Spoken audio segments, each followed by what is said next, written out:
जब बच्चे high school से पास होकर 11th में आते हैं तो हाई स्कूल की केमिस्ट्री और उसके पहले वाली केमिस्ट्री उनकी ठीक होनी ही चाहिए। लेकिन जो हम लोग पहला केमिस्ट्री का चैप्टर पढ़ते हैं, some basic concepts of chemistry, उसमें पीछे की ही बातें होती हैं बहुत सारी। तो हम लोग 11th का जो पहला चैप्टर है उसको पढ़ने वाले हैं, वो है कि some basic concepts of chemistry. उसको जानने से पहले हम लोग केमिस्ट्री का परिचय जानेंगे कि केमिस्ट्री है क्या। तो केमिस्ट्री पदार्थ विज्ञान है, जिसमें हम लोग पदार्थ के कंपोजिशन वो कैसे बना है और उसके कैरेक्टर। ये सीधी सी बात है कि जिसका निर्माण जैसा होता है उसका उपयोग वैसा ही किया जाएगा ना। आप जैसे बने हैं, आपका निर्माण जैसे किया गया है, जिस प्रकार से किया गया है, आपका उसी प्रकार का उपयोग हो।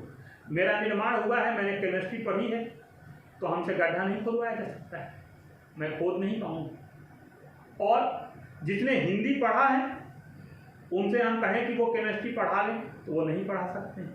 इसलिए उनका निर्माण जैसा हुआ है बाद में उनका उपयोग वैसे ही होगा। हम लोग ह्यूमन रिसोर्स डेवलपमेंट डिपार्टमेंट के अंग हैं, मानव संसाधन विकास मंत्रालय, मानव का संसाधन किया जाता है। इसी तरह यहाँ भी है कि केमिस्ट्री है क्या, तो केमिस्ट्री वो पदार्थ है के बारे में अध्ययन है जो पदार्थ प्रकृति का मूल है, और उस पदार्थ की रचना कैसी हुई है, और जैसे रचना हुई है उसी के हिसाब से उसमें कैरेक्टर होगा, और जैसा उसमें कैरेक्टर होगा उसी के हिसाब से उसका उपयोग होगा। तो हम लोग केमिस्ट्री में क्या क्या पढ़ते हैं, तो कंपोजिशन, कैरेक्टर, एप्लीकेशन। तो आइए हम लोग इसी केमिस्ट्री को आगे बढ़ाने वाले हैं। इस केमिस्ट्री का जो इतिहास है ये 3000 वर्ष पुराना है, ये अनुमान है, और इसके इतिहास पर हम लोग बहुत कम समय में प्रकाश नहीं डाल सकते। इसलिए हम लोग थोड़ा बहुत जानने का प्रयास करेंगे। केमिस्ट्री एक शब्द से, कीमिया शब्द से उत्पन्न हुआ, दैट इज इजिप्ट वर्ड। ये मिस्र भाषा का शब्द है, और कीमियागिरी इजिप्ट की ही बातें थी। वहाँ कुछ फर्मेंटेशन, जिसको किण्वन कहते हैं, डिस्टिलेशन, मेटलर्जी के कुछ भाग का अध्ययन इसमें किया जाता है। कीमिया शब्द का अर्थ है ब्लैक।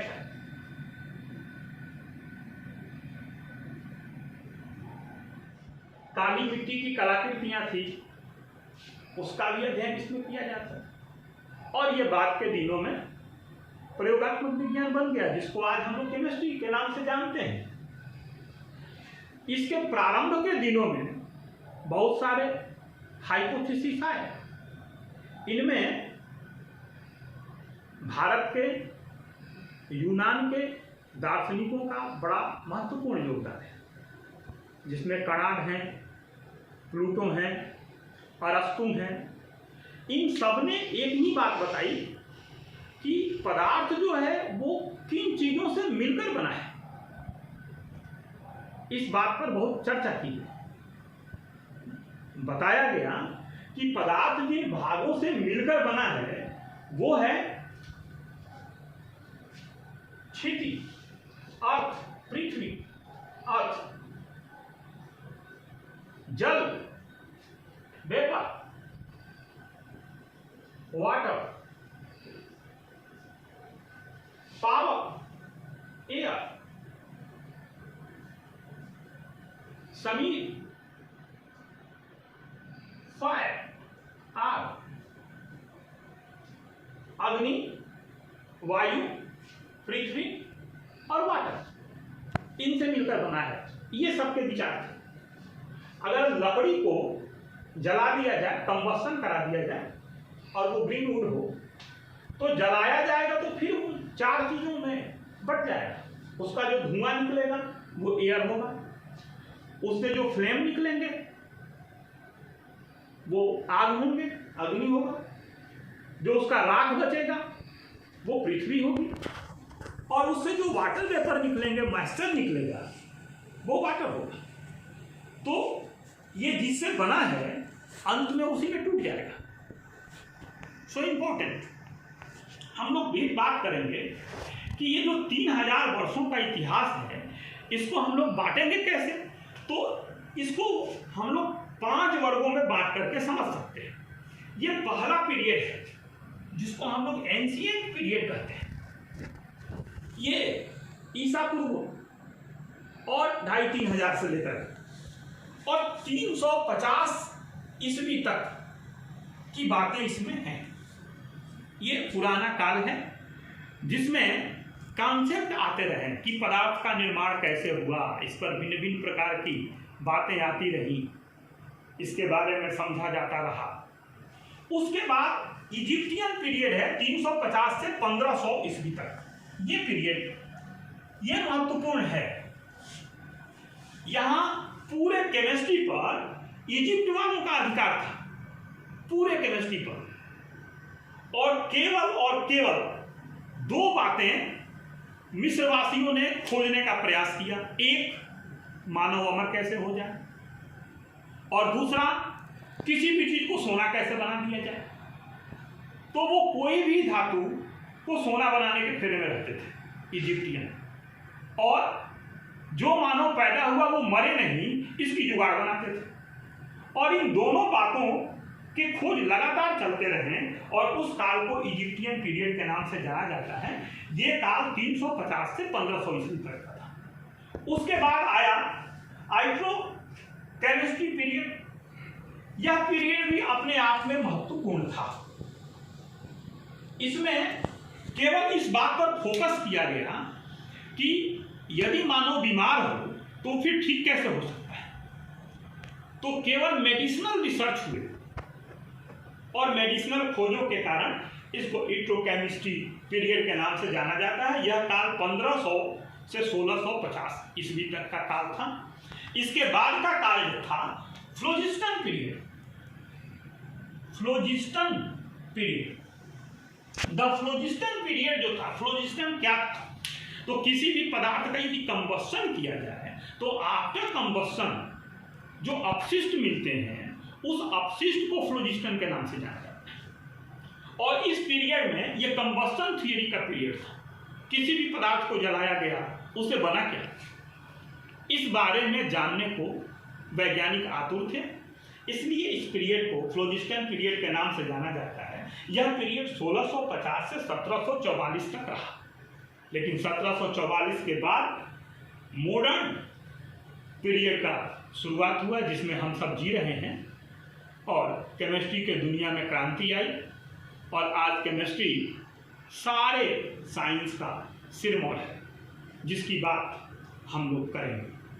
केमिस्ट्री जो है, इसके बगैर जो साइंस को बांटा गया, साइंस क्या है, कोई आपसे पूछे कि what do you mean by science, science क्या है, तो हम लोग यही कहेंगे कि किसी भी विषय वस्तु का क्रमबद्ध अध्ययन साइंस है। साइंस की बात यदि की जाएगी तो साइंस क्या है, तो साइंस किसी भी विषय वस्तु का क्रमबद्ध अध्ययन है। और उस अध्ययन में प्रयोग के बाद उसके रिजल्ट के बाद उसके नियम के बाद नियम की परिकल्पना, हाइपोथेसिस, और हाइपोथेसिस के बाद फिर थियरी, सिद्धांत, ये सब कुछ शामिल है। तो ये प्रयोग कहीं भी हो सकते हैं, कोई ज़रूरी नहीं है कि ये प्रयोग साइंस में ही हो। जो साइंस तथाकथित हम लोग पढ़ते हैं केमिस्ट्री में ही हो, फिजिक्स में ही हो, बायोलॉजी में ही हो। तो इस साइंस को हम लोग 2 भागों में बांट करके देख सकते हैं। एक सोशल साइंस और दूसरा नेचुरल साइंस।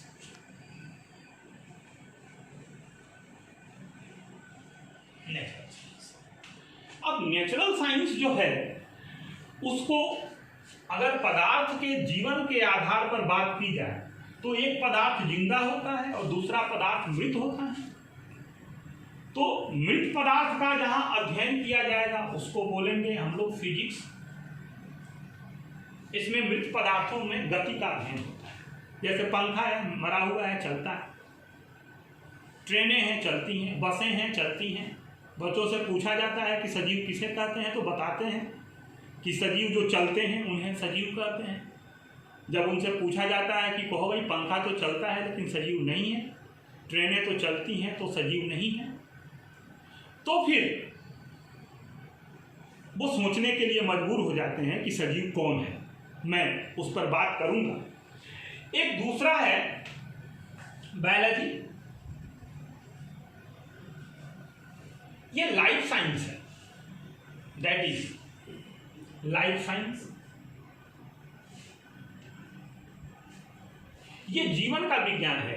इसमें सजीवों के गति का अध्ययन होता है, इसमें निर्जीवों के गति का अध्ययन होता है। लेकिन केमिस्ट्री जो है उसमें दोनों, चाहे वो सजीव हो चाहे वो निर्जीव हो, दोनों ही पदार्थों के कंपोजिशन और कैरेक्टर के बारे में केमिस्ट्री में अध्ययन किया जाता है। इसलिए केमिस्ट्री जो है इन दोनों से महत्वपूर्ण इसलिए है कि ये दोनों तभी पैदा होंगे जब केमिस्ट्री को आप ठीक से समझोगे। इसलिए कि flow of electron is known as electricity, और इलेक्ट्रिसिटी कहाँ से आएगी? इलेक्ट्रॉन से। और इलेक्ट्रॉन कहाँ से आएगा? तो केमिस्ट्री के पदार्थ से, एक फंडामेंटल पार्टिकल। इसीलिए केमिस्ट्री को समझना बहुत आवश्यक है। तो हम लोग देख रहे हैं कि साइंस का जो भाग केमिस्ट्री है वो कितना इम्पोर्टेंट है और साइंस क्या है।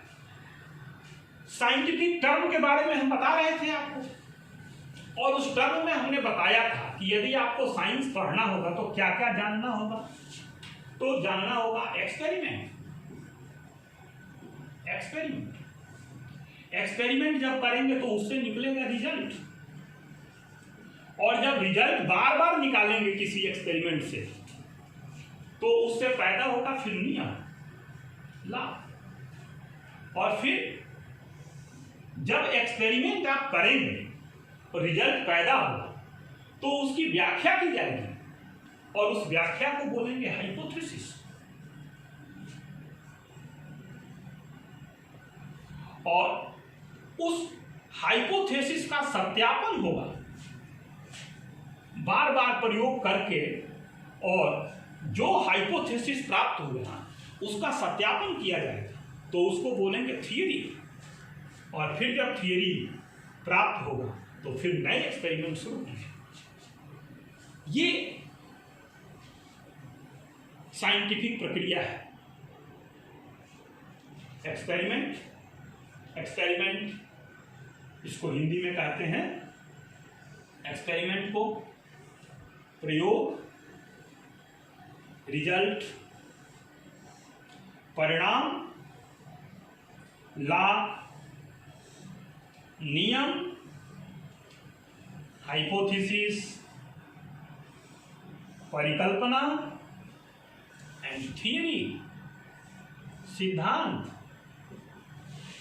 देन न्यू एक्सपेरिमेंट, और फिर नया एक्सपेरिमेंट शुरू। तो हम लोग इन तमाम सारे बातों को जानेंगे। लेकिन जो आधुनिक रसायन है जिसकी चर्चा हम लोगों को करनी है, उस आधुनिक रसायन को हम लोग दो भागों में बांटते हैं। कौन कौन से भाग हैं? ये जो केमिस्ट्री है इसको दो भागों में बांटते हैं। एक को बोलते हैं थ्योरेटिकल केमिस्ट्री,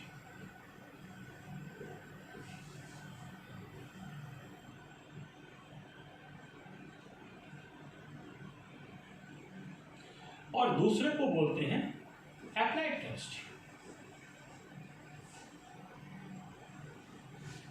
एप्लाइड केमिस्ट्री इसमें केवल एक्सपेरिमेंट का अंतर होता है।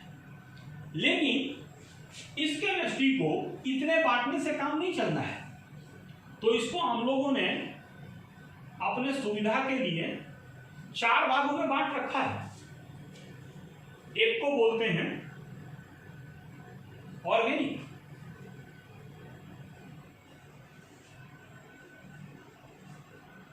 दूसरे को बोलते हैं इनऑर्गेनिक, तीसरे को बोलते हैं फिजिकल, और चौथे को बोलते हैं एनालिटिकल।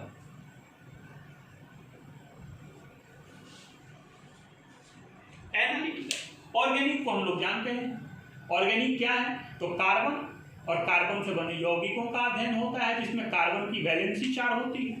इनऑर्गेनिक कार्बन की छोड़ करके अन्य तत्वों के रसायन इनऑर्गेनिक कहलाएंगे। फिर फिजिकल, तो ऑर्गेनिक और इनऑर्गेनिक में जो थियरी उपयोग में लाए जाते हैं, सिद्धांत लाए जाते हैं उपयोग में, उन सिद्धांतों का अध्ययन फिजिकल केमिस्ट्री में किया जाता है। और फिर एनालिटिकल, लैब में जाना पड़ेगा, वहां पर विश्लेषण होता है, डिटेक्शन होता है, एस्टिमेशन होता है, तो उसकी केमिस्ट्री है ये। तो हम लोगों ने देखा कि केमिस्ट्री क्या है। हम लोग एक वीडियो में ऑर्गेनिक केमिस्ट्री शुरू कर चुके हैं, एक चैप्टर यहाँ शुरू कर दिया है और एक चैप्टर वहाँ शुरू कर दिया है। दोनों को हम लोग ठीक ठीक पढ़ेंगे घर पे और अध्ययन को आगे बढ़ाते रहेंगे। Organic chemistry, inorganic chemistry, physical chemistry, analytical chemistry, लेकिन अब इन सबके अनेकों ब्रांच। आधुनिक रसायन में अनेक प्रकार के रासायन विज्ञान, भू रसायन, कृषि रसायन, वार केमिस्ट्री, इंडस्ट्रियल केमिस्ट्री, तमाम सारे केमिस्ट्री हैं। यानी केमिस्ट्री की जो आज की दुनिया है वो बहुत विस्तारित हो चुकी है। तो हम उन सब के बारे में भी अपने पुस्तकों में अध्ययन करते रहेंगे, पढ़ते रहेंगे, उनके बारे में जानते रहेंगे। नाम से भी उनका परिचय प्राप्त हो रहा है। जैसे कृषि रसायन की बात की जाएगी तो फर्टिलाइजर की बात होगी, यूरिया की बात होगी, DAP की बात होगी, वहाँ नाइट्रोलिन की बात की जाएगी, कीटनाशकों की बात की जाएगी। यदि हम लोग दूसरे केमिस्ट्री की बात करेंगे, जिसमें हम लोग इंडस्ट्रियल केमिस्ट्री की बात करेंगे, तो इंडस्ट्रीज में जो केमिकल यूज होते हैं उनकी बात की जाएगी। वार केमिस्ट्री की बात करेंगे तो जो एक्सप्लोसिव बनते हैं उनकी बात की जाएगी। तो ऐसा करके हम लोग भिन्न भिन्न प्रकार के केमिस्ट्री की चर्चा कर सकते हैं। तो हम लोगों ने देखा कि केमिस्ट्री का क्लासिफिकेशन कैसे किया जा सकता है। ये जो यूनिवर्स है ये बना हुआ है, कैसे बना हुआ है इसकी बात हम लोग करें। Composition of universe, composition of universe. Universe का कंपोजिशन क्या है? तो पूरा यूनिवर्स 2 चीजों से मिलकर बना है। एक एनर्जी और दूसरा मैटर, और तीसरा कुछ भी नहीं है। और आइंस्टाइन ने इसी के लिए एक सिद्धांत भी दिया, क्या? E बराबर mc²। और बाद में ये साबित हो गया कि total value of mass and energy is not changeable in universe. जो पूरा योग है मैटर का और एनर्जी का, ये दोनों का योग पूरे यूनिवर्स में अपरिवर्तनीय है। इसमें मैटर से एनर्जी, एनर्जी से मैटर एक दूसरे में चेंज होते रहते हैं, इसमें कोई परिवर्तन नहीं होता। तो एनर्जी क्या है? एनर्जी के बारे में हम लोग जानते हैं कि एनर्जी कैपेसिटी है, जो वर्क करने की सामर्थ्य हम लोगों को प्रदान करती है। तो ये एनर्जी, और दूसरा मैटर। मैटर क्या है? One who occupy place and which has weight, that is matter. जो स्थान घेरता हो और जिसमें भार होता हो उसे हम लोग मैटर कहते हैं। लेकिन जब मैटर को जानेंगे तो छोटी छोटी बातें इनमें जाननी और आवश्यक हो जाएंगी, जिनको बिना जाने हम लोग आगे नहीं बढ़ सकते हैं, उसको जानने के लिए हम लोग अगले वीडियो का फिर इंतजार करेंगे। अगले वीडियो में मैटर के बारे में हम लोग जानकारी प्राप्त करेंगे। तब तक के लिए धन्यवाद। Thank you.